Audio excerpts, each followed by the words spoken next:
All right, so I'm slowly getting back at it, and yeah, it's kind of unfortunate the audio when I went over to Washington State, but like I said, it's in the description of it. I fully admit the audio kind of sucks. It's hard to hear. But a lot of people have said they can hear it quite fine, not quite fine, but they can hear it with earbuds on. And like I said earlier, if I can, I'll get a hold of the organizers. I think they recorded it, and if I can get a clear audio clip from them, I'll grab it and I'll replace it. But anyway, it is what it is. It's all I had, and there's just so much going on the weekend. But I'll do an update on that later.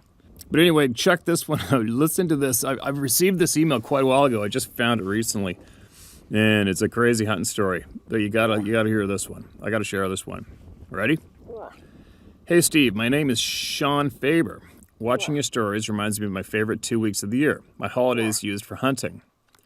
This year I scored the bison draw in Pink Mountain. Stoked about that. Anyway, there was a story I want to share with you. If you choose to share it with everyone, I'm not worried about you sharing my identity. I'll leave it up to you. Spike Fork Hunt, October 1st, 2010. I was 20 years old. I had hunted Region 330 many times growing up. My father always had me out hunting whenever he could.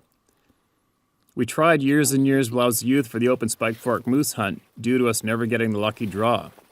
The year prior to this, we found a new road they pushed through.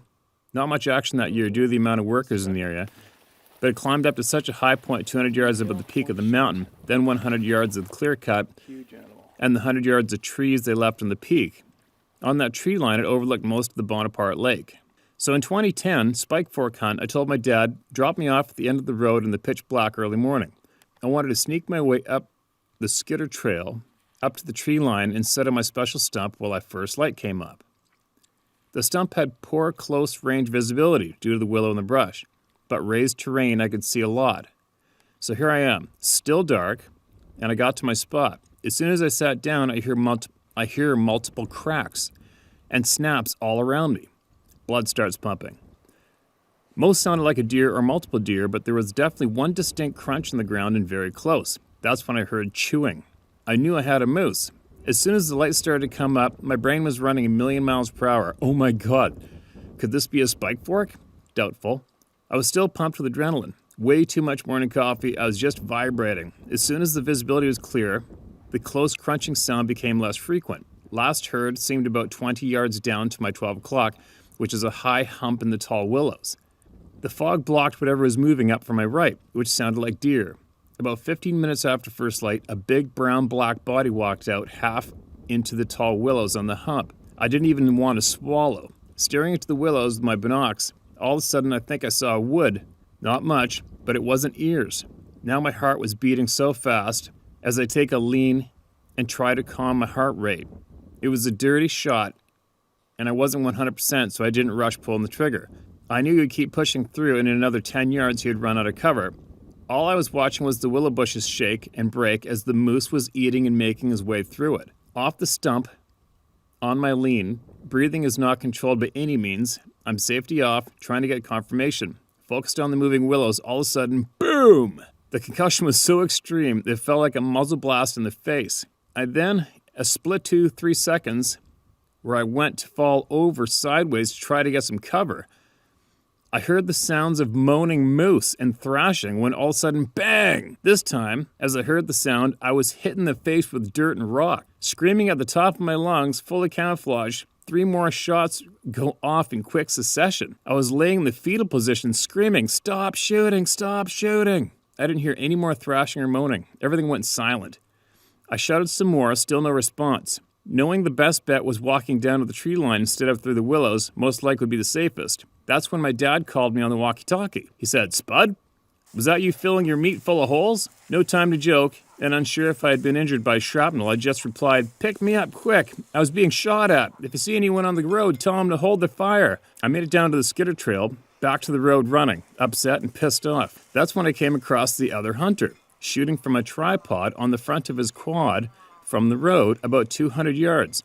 60-plus years old, he didn't hear me or know I was there. I scaled back up with him as I was going to claim half, if not the full thing, otherwise CO would be called.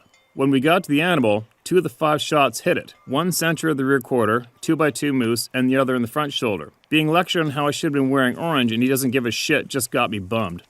I climbed down and met with my dad, who said, F him and his bullet-filled moose. Spud is alive, is what he said. I had minor cuts from the wood and rock hitting me from wherever the bullet was hitting into the hill in front of me. It was quite the experience. I'll never forget. And hopefully a cool story for your channel. I know this looks long and detailed. If you made it this far, it'd be so cool just to know you heard my story. If you choose to share it, I'd love to hear it on your perspective. Sorry for taking up your whole evening. Take care, man. Wow.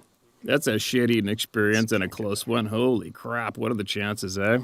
Man. And yeah, I'm sure there's going to be some guys up there, they're going to go, what, you don't have to wear red hunting in BC? Well, apparently, no, we don't have to wear red while we're hunting in BC.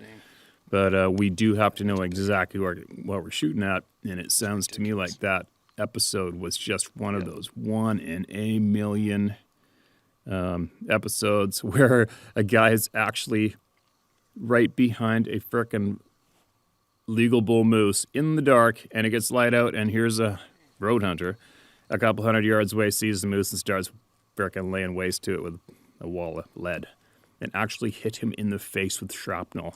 Oh my God. It's like a Saving Private Ryan clip. But thanks for the email, Sean.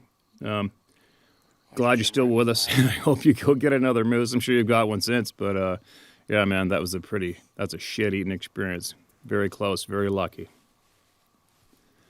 But anyway, there you go. There's another one, another crazy hunting story, and nothing I'd want to wish upon anybody else. So be safe out there, you guys. Take note of these stories and learn from them.